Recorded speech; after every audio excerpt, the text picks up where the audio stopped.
Good morning. When I was in grade school, I went to Catholic school, and we had mostly sisters that taught us, sisters, nuns, and I always just thought they all looked the same because they had this habit and they had a long black outfit with little white stuff and whatever. And never thought about them as just regular people. I did have a young nun in Michigan in St. James, and she would play marbles with us at lunchtime, so that was a little more on the human side of things. But today I'm going to talk about Rose Hawthorne. She is the daughter of Nathaniel Hawthorne, and he wrote the Scarlet Letter. So he's a famous fellow, a famous writer. But as things go, he dies when she's only 13 years old. And about 4 years later, her mother dies. So she's kind of bereft with all this death thing and really taken aback. She meets a young writer. He's an American writer, George Lathrop. And they meet in Europe, and she accepts his proposal for marriage. They go for a while, and they have a child, and the child dies at 4 or 5 years old. And the father doesn't take it well. He starts drinking pretty heavily, and there's some question of abuse, but it was a bad situation in terms of their marriage. And as a part of that, they actually came to Catholicism, and for the English, that's a rare thing to do. But they did, and it almost saved their marriage, but in the end, it doesn't work. So it's almost 20 years, but they separate, and very shortly after, he dies of that disease that you get with the liver from over drinking. She is left, she's now in New York City. They've lived a few different places, but she's in New York City and trying to figure out what exactly to do. A friend of hers, who was very much impoverished, didn't have much money at all, had cancer and had checked herself into, Blackwell's Island for the insane. And the reason she did that is that she was dying of cancer and had no place to go and no one to care for her.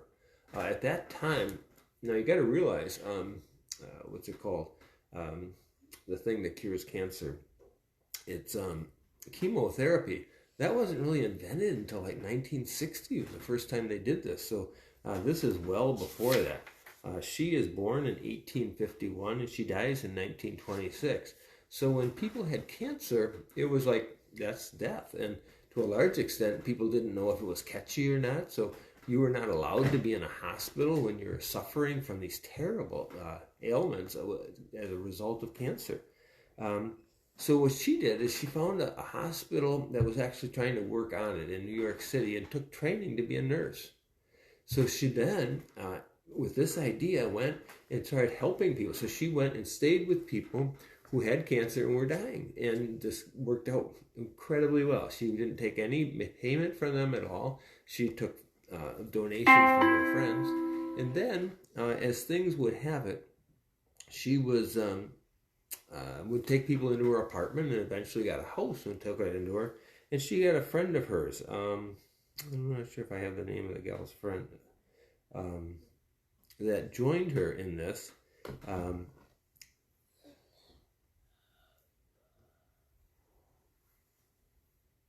And in the course of this, they got followers doing this. She very much had the idea of that St. Vincent de Paul said, "I am for God and for the poor," because it was the poor people who had cancer that had no relief at all. If you had the wealth, you could have some servants and help you out. But her approach was to help them in a way where she didn't just care for their wounds, and she did dress their wounds and took care of their bodily needs and such, but more than that, she tried to befriend them. And this was a new approach to death and to dying. She has a quote here, and I'd like to read it. It says, "I tried to acquire a fondness for the very poor, and I finally came to like them very much, if they were rather good. But I was not satisfied with liking them. I wanted to love all the poor whom I met." Imagine such a good approach. Well, as she's doing this, she decides that it would be a good idea to be religious, so that it's a good approach and everything. So she and her gal that was a friend with her, they both joined up, and became Dominicans. Alice Hooper was her friend's name. And they joined the Dominicans and started a new order a little while later called Servants of Relief for the Incurable Cancer. That was the name of their order. And they formally got established, and she gets to be called Mother Alfonsa. And she continues this throughout her life. It expands to a few other places. And she dies at the age of 75. But her whole approach towards dealing with the poor in a loving way was taken up by Dorothy Day, who really is famous in New York for starting this whole, Catholic worker movement and the whole thing. It really inspired him. We also have the modern thing where this hospice treatment, where death isn't looking at as a bad thing, but rather as a wonderful process to go through. And when my own dad died, and we had a hospice nurse come to us, oh, what a relief.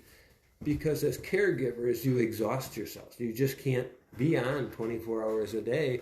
And as a person is dying and they don't die right away, it's exhausting. And so to have people assist and to know that this is a wonderful time. The time of dying is like a very moving time. You feel deep feelings because the whole life thing is right there in front of you and you're right on the edge. And being on the edge is a fascinating place to be with someone you love. Now, as sisters go, about 80% of them left the convents in those early years at following in the late 60s, early 70s.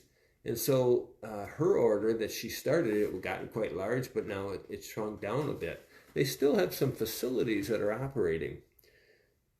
But the biggest thing that she brought on was a care for the poor in a loving way. And the poor that are suffering are those who had cancer at that time. They had no hope for a cure. They just had the hope for friendship and companionship. And isn't that what we're all looking for, is a little friendship and companionship? Let us seek out the poor, but let us seek out the poor among us and beyond us, and go a little bit beyond ourselves. Have a very good day. Thanks.